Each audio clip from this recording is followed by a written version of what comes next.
नमस्ते मित्रांनो, इयत्ता 10वी गणित भाग 2 पाठ महत्त्वमापन सराव संच 7.3. मागील व्हिडिओमध्ये आपण प्रश्न क्रमांक 5 पर्यंतची उदाहरणे पाहिली आहेत. तर आता प्रश्न क्रमांक 6. शेजारील आकृतीत वर्तुळाची त्रिज्या 7 सेमी आहे आणि मापकंस MBN बरोबर 60 अंश. तर नंबर 1 वर्तुळाचे क्षेत्रफळ काढा.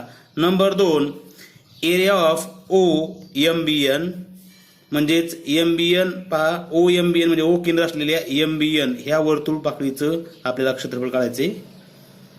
3 एरिया ऑफ OMCN काढा. म्हणजे O केंद्र असलेल्या MCN म्हणजे ह्या विशाल वर्तुळ पाकळीचं आपल्याला क्षेत्रफळ काढायचे आहे. येथे R बरोबर 7 सेमी व थिटा बरोबर 60 अंश पाहिजे आकृतीमध्ये. पहा, सुरुवातीला 1 नंबर आपल्याला वर्तुळाचे क्षेत्रफळ काढायचं आहे. आपल्याला सूत्र माहित आहे पाय R वर्ग. तर पहा 2 नंबरला एरिया ऑफ OMBN. पहा, एरिया ऑफ OMBN म्हणजे OMBN ह्या वर्तुळ पाकळीचं आपल्याला क्षेत्रफळ काढायचं आहे. आपल्याला माहिती आहे वर्तुळ पाकळीचे क्षेत्रफळ बरोबर थिटा भागिले 360 गुणिले पाय R वर्ग हे सूत्र आहे. तसेच पहा 3 नंबरला एरिया ऑफ OMCN. MCN म्हणजे ह्या विशाल वर्तुळ पाकळीचं आपल्याला क्षेत्रफळ काढायचे. पहा, आपण वर्तुळाचं क्षेत्रफळ आपण काढलेलं आहे. नंतर लघु वर्तुळ पाकळीचं क्षेत्रफळ पण आपल्याला माहित आहे. मग आता विशाल वर्तुळ पाकळीचं क्षेत्रफळ बरोबर काय सूत्र होईल? तर वर्तुळाच्या क्षेत्रफळामधून हे लघु वर्तुळ पाकळीचं क्षेत्रफळ जर वजा केलं तर येणारं क्षेत्रफळ हे विशाल वर्तुळ पाकळीचं असणार आहे. ते आपण लिहू. 1 पहा, वर्तुळाचे क्षेत्रफळ बरोबर पाय R वर्ग. पहा, पायाची किंमत 22/7 गुणिले R किती आहे आपली 7 म्हणजे 7 गुणिले 7. 22/7 गुणिले 7 गुणिले 7. 7 7 कट झाली, 22 गुणिले 7 झालं. पहा 22 7 ने आपण 22 ला गुणून घेऊया. 7 दुने 14, 14 ला 4 चा हात चाला 1, 7 दुने 14 1 15 म्हणजे 154. म्हणजेच वर्तुळाचे क्षेत्रफळ बरोबर 154 चौसेमी. 2 एरिया ऑफ OMBN बरोबर किती आपल्याला काढायचं आहे? पहा, आपल्याला माहित आहे वर्तुळ पाकळीचे क्षेत्रफळ बरोबर थिटा भागिले 360 गुणिले पाय R वर्ग. तर आपण पहा त्या किमती आपण आता लिहून घेऊया. थिटाची किंमत किती आहे? 60. 60 भागिले 360 गुणिले पहा पाय R वर्गची किंमत आताच आपण काढली 154 आहे. तर 154 आपण डायरेक्ट घेतली इथं. पहा 0 0 कॅन्सल झाले. 6 1 6 आणि 6 6 36 म्हणजे 154 भागिले 6. 154 भागिले 6 आणि आपण 6 ला आता 154 ला 6 ने भागून घेऊया. मग काय होईल? 6 दुने 12, 3 उरले, चौथे झाले. 6 पंचे 30, 4 उरले, पॉईंट दिला 40 झाली आणि 26 एकूण 36 आणि 26 एकूण 36 म्हणजे काय होईल? इथं 66 येईल. परंतु आपण 6 असल्यामुळे अलीकडचा अंक आपण 1 ने वाढवून घेतो म्हणजे 25.7 म्हणजे एरिया ऑफ OMBN बरोबर 25.7 चौसेमी. 3 विशाल वर्तुळ पाकळीचे क्षेत्रफळ बरोबर. पहा, आपल्याला माहित आहे वर्तुळाच्या क्षेत्रफळातून आपल्याला लघु वर्तुळ पाकळीचं क्षेत्रफळ काय करावं लागेल? वजा करावं लागेल. तर आपण ते लिहून घेऊ. बरोबर पहा, एरिया ऑफ OMCN बरोबर पहा वर्तुळाचे क्षेत्रफळ 154 वजा एरिया ऑफ OMBN बरोबर किती आलंय? 25.7.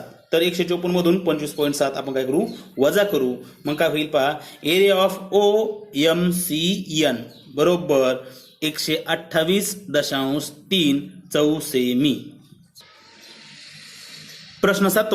3.4 सेमी त्रिज्या असलेल्या वर्तुळ पाकळीची परिमिती 12.8 सेमी आहे. तर वर्तुळ पाकळीचे क्षेत्रफळ काढा. पहा, येथे वर्तुळ दिलेलं आहे, त्याचा केंद्रबिंदू P आहे आणि आपल्याला त्या वर्तुळ पाकळीची परिमिती दिलेली आहे. पहा, वर्तुळ पाकळी पहा इथं कोणती?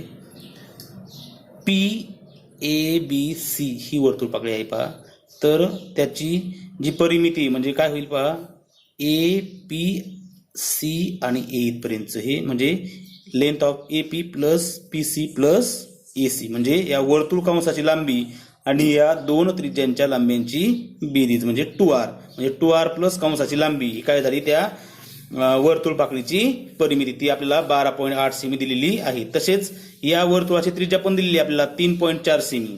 तर या गोष्टीवरून आपण आता वर्तुळ पाकळीचं क्षेत्रफळ काढूया. पहा इथे आर बरोबर 3.4 सेमी, वर्तुळ पाकळीची परिमिती 12.8 सेमी. म्हणून आपल्याला माहिती आहे, आताच आपण चर्चा केली, वर्तुळ पाकळीची परिमिती बरोबर 2r प्लस वर्तुळ कंसाची लांबी l, म्हणजेच काय बरोबर 2r प्लस l. तर आपल्याला पहा एल ची किंमत काढायची. तर हे 2r कसे आहेत, प्लस आहेत, लेफ्ट साईडला गेल्यानंतर काय होतील, वजा होतील. म्हणून एल बरोबर वर्तुळ पाकळीची परिमिती वजा 2r. तर आपण आता किमती ठेवूया. पहा वर्तुळ पाकळीची परिमिती किती आहे, 12.8 वजा 2 गुणिले त्रिज्या किती आहे, 3.4. तर आता आपण या 2 ने काय करूया, 3.4 ला गुणून घेऊया. पहा बेचोक 8 आणि बेत्रिक 6. तर पहा 12.8 वजा 6.8, पहा 0.88 मधून 8 गेले 0, परत 12 मधून 6 गेले 6, म्हणजेच आपल्याला एल किती आली आहे, एल बरोबर 6 सेमी.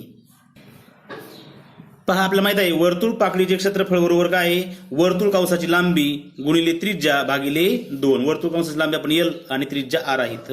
तर आपण त्या किमती ठेवून घेऊया. पहा बरोबर एल किती आत्ता झाली 6 गुणिले आर 3.4 छेदस्थानी 2. पहा 2 ने आपण या 6 ला होऊ शकतो, बे एक बे आणि बेत्रिक 6 म्हणजे 3 गुणिले 3.4.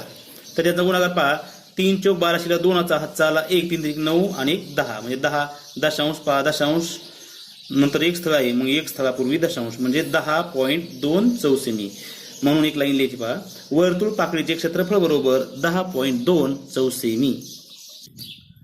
प्रश्न 8, आकृतीमध्ये बिंदू O हे वर्तुळ पाकळीचे केंद्र आहे.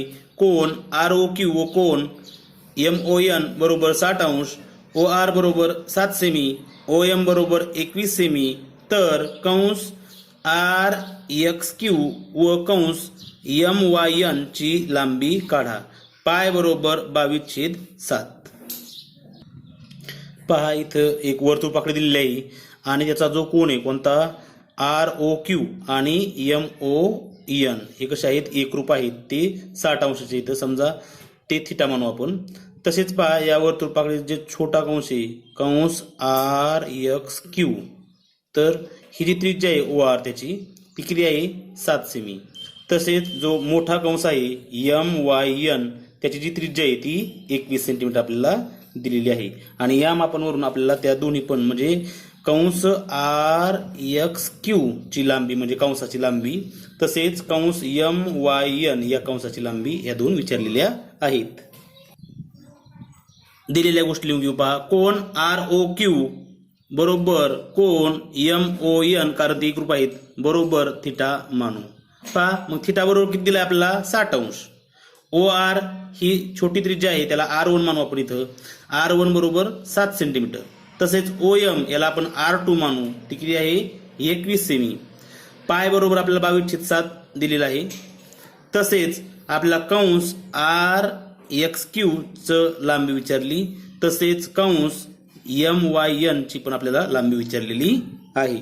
आपल्याला माहित आहे कंसाची लांबी बरोबर थिटा भागिले 360 गुणिले 2πr. आपण ते सूत्र लिहून घेऊया. पहा इथे कंसाची लांबी बरोबर थिटा भागिले 360 गुणिले 2πr. तर आपण आता सुरुवातीला RXQ ची लांबी काढू.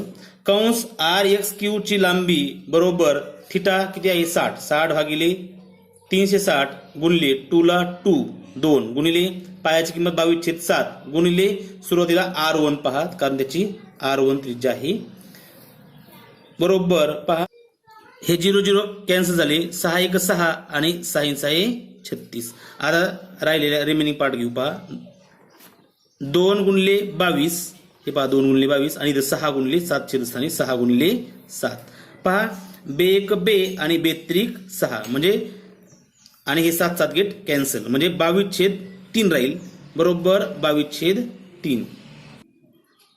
3 ने आपण आता 22 ला भागूया. पहा 3 7 21 पॉइंट दिला, परत 1 उरला, पॉइंट मुळे 10 झाली. 3 त्रिक 9, परत 1 उरला, 3 त्रिक 9 म्हणजे पुढचा 15 हा 3 नेच वाढतोय म्हणजे 7.3 सेमी. म्हणून कंस RXQ ची लांबी 7.3 सेमी. तसेच कंस MYN ची लांबी बरोबर पहा थिटा किती आहे, 60 भागिले 360 गुणिले 2 2πr पहा 2 गुणिले 22/7 गुणिले आता इथं आर किती आहे R2 आहे. तर पहा 0 0 कॅन्सल झाली 6 1 6 आणि 26 36. तर पहा पार्ट लिहून घेऊया.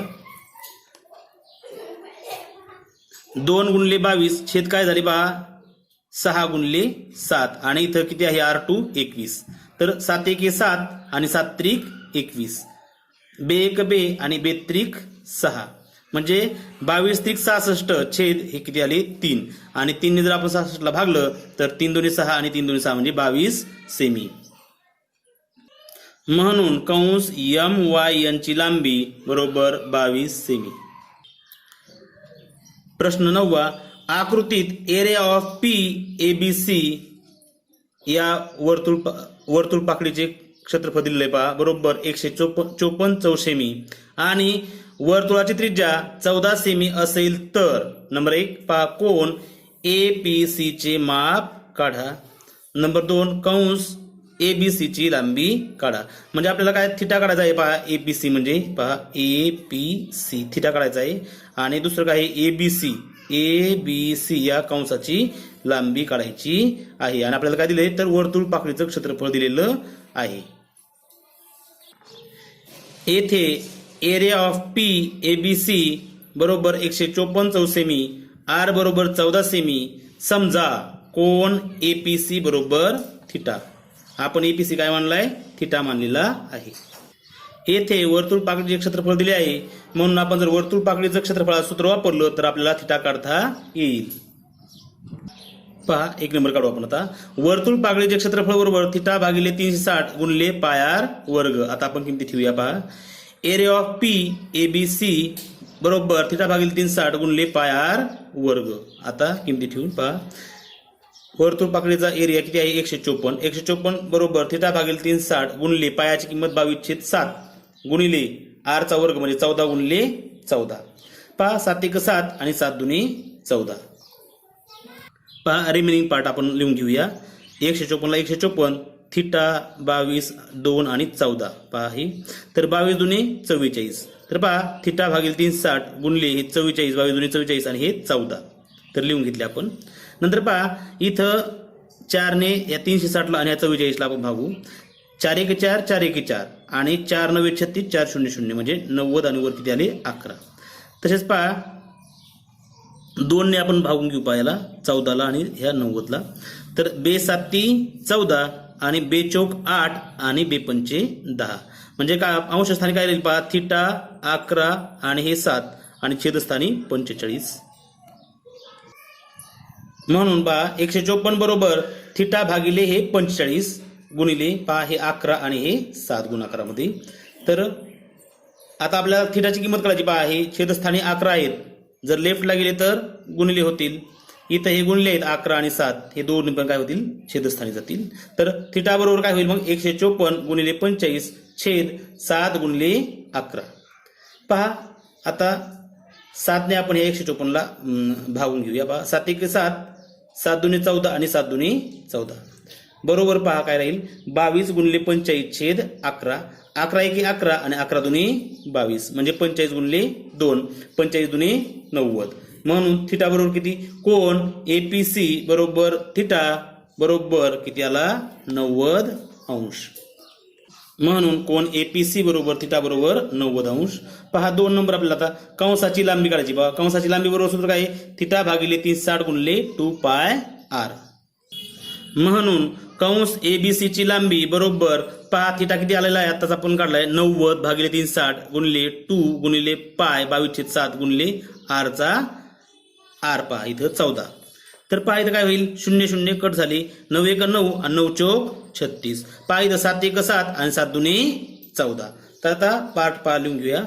काय राहील 2 22 आणि 2 हे काय झाले अंशस्थानी राहिली गुणाकारात आणि छेदस्थानी हे 4. पहा 2 2 4 आणि ही 4 हे काय झाले कट झाली मग 22 राहिले फक्त 22 सेमी. म्हणून लास्ट लाईन दॅट इज म्हणून कंस ABC ची लांबी बरोबर 22 सेमी. या पुढील प्रश्न आपण पुढील व्हिडिओमध्ये पाहू. धन्यवाद.